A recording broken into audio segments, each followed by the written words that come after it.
مولانا قاری عتیق الرحمن ادریس صاحب۔ الحمدللہ رب العالمین، الصلاة والسلام علی رسولہ الکریم، اما بعد فاعوذ باللہ السمیع العلیم من الشیطان الرجیم، بسم اللہ الرحمن الرحیم۔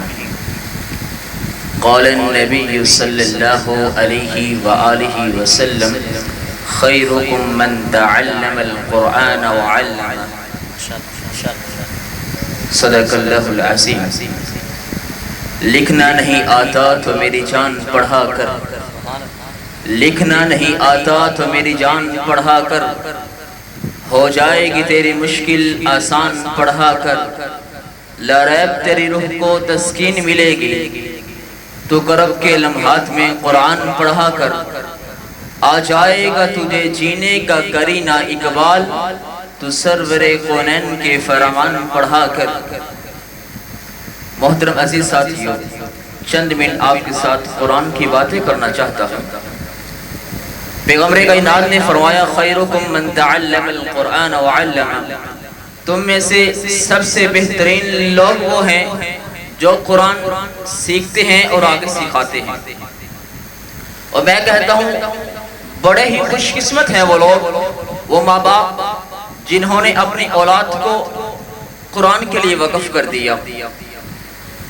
اسی طرح ایک واقعہ آپ کی نظر کرتا چلوں، ہمارے استاد کہنے لگے کہ ایک میرا دوست تھا، بڑا مالدار تھا، دولت والا تھا، اس نے نا اپنے سارے بچوں کو پڑھائی کے لیے بڑے بڑے دور بھیج دیا، کسی کو امریکہ بھیج دیا، کسی کو آسٹریلیا بھیج دیا۔ ایک اس کا بیٹا ایسا تھا جو ذہنی طور پر کمزور تھا، اس نوجوان نے اپنے اس بچے کو مدرسے میں ڈال دیا۔ ٹائم گزرے، لمحات گزرا، تو وہ آدمی فوت ہو گیا تھا۔ پھر جب جنازہ پڑھنے کی باری آئی تو اس کی ساری اولاد چھپ رہی تھی، جنازہ کون پڑھائے؟ استادی کہنے لگے میں نے اس کے بیٹے کو کہا جو امریکہ پڑھ کے آیا تھا، وہ کہتا ہے میں جنازہ کیسے پڑھاؤں، میں نے تو کچھ آتا ہی نہیں، میں نے دعائیں یاد ہی نہیں کی۔ جو آسٹریلیا پڑھ کے آتا تھا وہ بھی یہی کہنے لگا۔ پھر جس کو اس نے مدرسے میں ڈالا تھا، دین کی تعلیم حاصل کرنے کے لیے ڈالا تھا، وہ کہتا ہے کہ اپنے باپ کا جنازہ میں پڑھاؤں گا۔ یہی وہ لوگ ہیں جو ہمارے لیے صدقہ جاریہ ہوں گے، جو لوگ قرآن سے جڑ جاتے ہیں، قرآن کے ساتھ اٹیچ ہو جاتے ہیں، اللہ رب العزت اس کو منزل عزت عطا کر دیتے ہیں۔ یہ قرآن بڑی عظمت والی کتاب ہے، بڑی شان والی کتاب ہے، بڑے مقام والی کتاب ہے۔ یہ قرآن وہ کتاب ہے کہ جس نے کائنات کے اندر انقلاب برپا کیا۔ یہ قرآن وہ کتاب ہے کہ جس نے ہمیں ماں باپ کا ادب و احترام سکھلا دیا۔ یہ قرآن وہ کتاب ہے کہ جس کو پڑھنے والے عہدے ثریا تک پہنچ گئے۔ یہ قرآن وہ کتاب ہے جس نے ہمیں عبادت اور سیاست سکھلا دی۔ یہ قرآن وہ کتاب ہے کہ جس کو پڑھنے والے عہدے ثریا تک پہنچ گئے۔ حضرات، یہ قرآن بڑی عظمت والی کتاب ہے، بڑی شان والی کتاب ہے، بڑے مقام والی کتاب ہے۔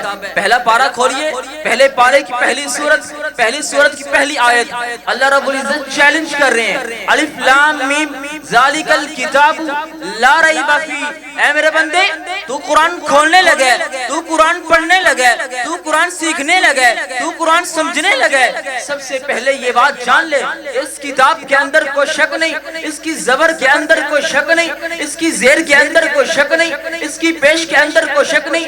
قرآن کالوں کے لیے کوئی شک نہیں، قرآن گوروں کے لیے کوئی شک نہیں، قرآن بچوں کے لیے کوئی شک نہیں، قرآن بوڑھوں کے لیے کوئی شک نہیں، قرآن جوانوں کے لیے کوئی شک نہیں، قرآن اپنوں کے لیے کوئی شک نہیں، قرآن بیگانوں کے لیے کوئی شک نہیں، قرآن مسلمانوں کے لیے کوئی شک نہیں، قرآن غیر مسلمانوں کے لیے کوئی شک نہیں، جبریل کی لانا میں کوئی شک نہیں، رب ذوالجلال کی نازل کرنے میں کوئی شک نہیں، میرے نبی کے قلب اطہر پر نازل ہونے میں کوئی شک نہیں۔ پھر بھی جو اس کے اندر شک کرے گا اس کے ایمان میں تو شک ہو سکتا ہے، مگر اس کتاب کے اندر کوئی شک نہیں ہو سکتا۔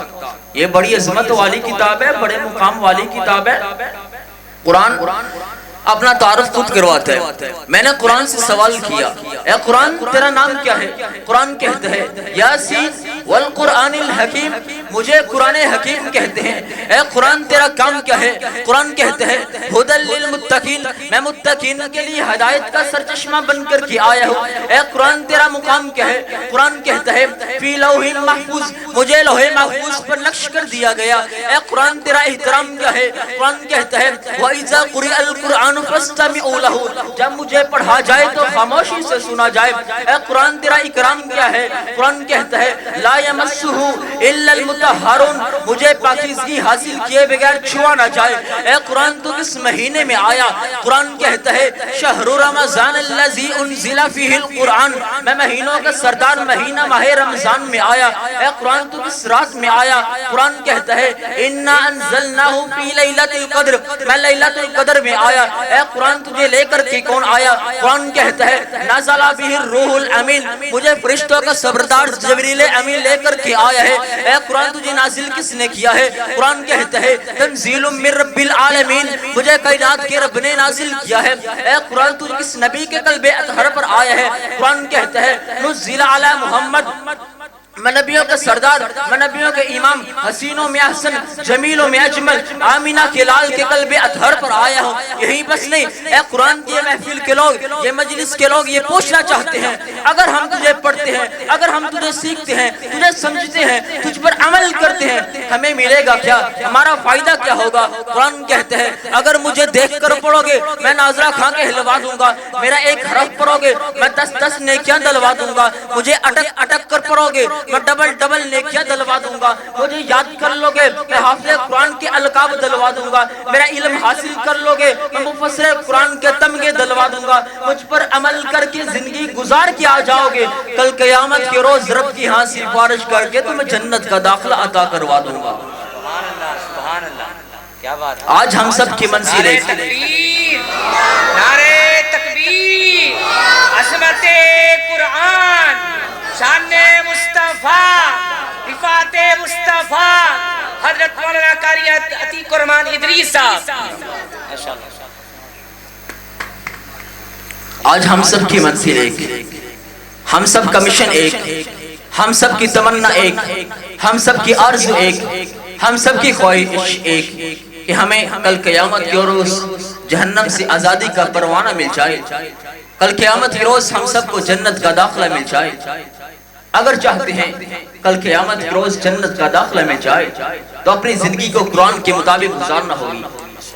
ایک سوال کروں کہ آپ میں سے کون ہے جو اپنے پردادا کے پردادا کا نام جانتا ہے؟ چند لوگ ہوں گے، لیکن اسی سوال کو میں دوسرے طریقے سے پوچھوں کون ہے جو امام بخاری کو جانتا ہے؟ یقیناً سبھی جانتے ہیں. امام مسلم کو کون جانتا ہے؟ یقیناً سبھی جانتے ہیں. امام احمد بن حنبل کو کون جانتا ہے؟ یقیناً سبھی جانتے ہیں. علامہ شہید کو کون جانتا ہے؟ یقیناً سبھی جانتے ہیں. وجہ کیا ہے؟ انہوں نے اپنی زندگی کو وقف کر دیا قرآن کے لیے، رب نے ان کے نام کو زندہ کر دیا. آج دیکھیں نہیں اس دنیا سے چلے گئے، لیکن آج بھی ان کا نام ہماری محافل کے اندر زندہ ہے. لیکن دوسری طرف میرے نبی قرآن پڑھتے، ابو جہل قرآن نہیں سنتا، پیٹ پھیر دیتا ہے. کائنات کا پروردگار کہتا ہے اذا ولوا مدبرین، یہ لوگ تو مردہ ہے، کھانا کھا کر کے مردہ ہے، پانی پی کر کے مردہ ہے، لباس پہن کر کے مردہ ہے، سانس لے کر کے مردہ ہے، چل پھر کر کے مردہ ہے. اذا ولوا مدبرین، یہ لوگ تو مردہ ہیں. ایک مثال دے کر اپنی بات کو ختم کرتا ہوں. آج ہم نے قرآن کو اونچی اونچی الماریوں میں رکھ دیا. آج ہم نے قرآن کو اونچی اونچی الماریوں میں رکھ دیا جہاں بچے کا ہاتھ نہیں پہنچتا. اور جب بیٹی کو گھر سے الوداع کرنا ہو اس کے سر پر قرآن رکھ کے اس کو الوداع کیا جاتا ہے. میں کہا کرتا ہوں کیا خوبصورت بات تھی اگر ہم نے اپنی بیٹی کو قرآن پڑھایا ہوتا، اس کو قرآن سکھایا ہوتا، وہ دوسرے گھر جاتی اس کو پتہ ہوتا کہ میں نے زندگی کس انداز کے ساتھ گزارنی ہے. اس قرآن کے اندر تیری اور میری زندگی کا طریقہ کار ہے. یہ قرآن ریلوں کی زینت بننے کے لیے نہیں آیا، یہ قرآن ریلوں میں سجانے کے لیے نہیں آیا، یہ قرآن مردوں کو بخشوانے کے لیے نہیں آیا، بلکہ اس قرآن کے اندر ہم سب کی زندگی کا طریقہ کار ہے. اللہ رب العزت سے دعا ہے اللہ رب العزت ہم سب کو قرآن و حدیث کے مطابق زندگی بسر کرنے کی توفیق عطا فرمائے.